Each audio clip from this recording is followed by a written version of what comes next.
Welcome to my channel Chhatrapati Shivaji Maharaj.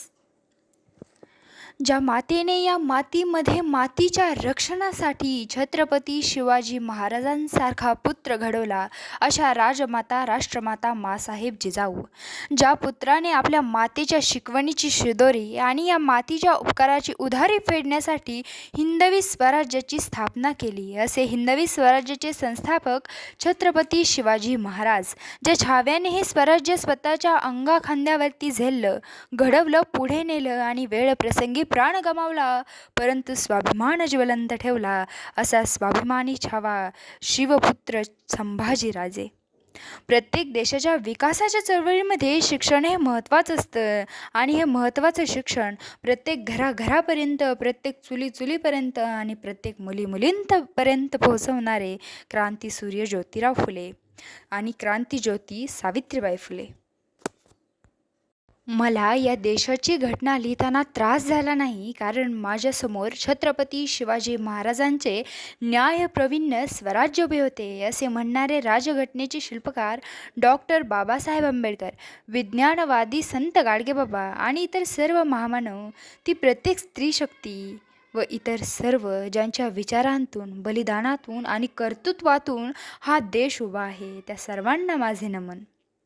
इतिहासामध्ये अनेक राजे होऊन गेले, परंतु 396 वर्षांनंतर देखील एक नाव जसंच्या तसं समोर येतं, ते म्हणजे छत्रपती शिवाजी महाराज. कारण हे फक्त नाव नाही, विचार आहे. रंग, रूप, जाती, भेद, लहान मोठा या सर्वांच्या पलीकडे जाऊन समानता, न्याय, एकता, अधिकार, सामर्थ्य, संस्कार यांचा विचार म्हणजे छत्रपती शिवाजी महाराज.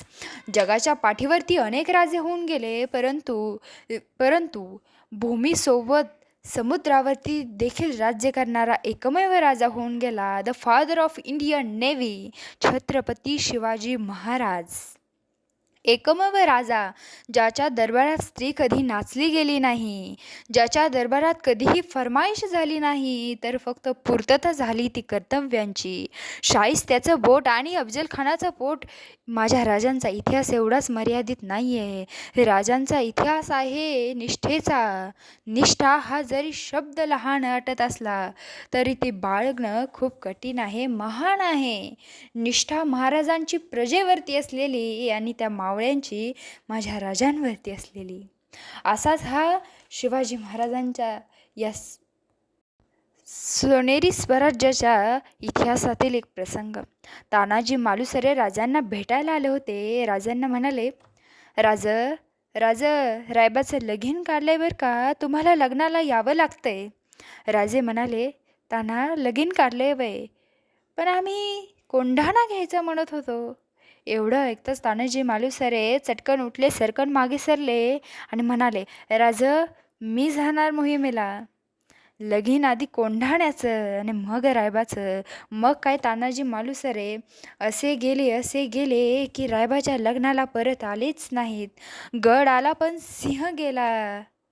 महाराजांचं हो, काय कर्तृत्व असेल व त्या महाराजांचं, की माणसं मरायला तयार होती. तो राजा आणि ती प्रजा आणि त्याचा तो इतिहास कितीही वेळा ऐकला तरी अंगावरती काटा हा फुटतो.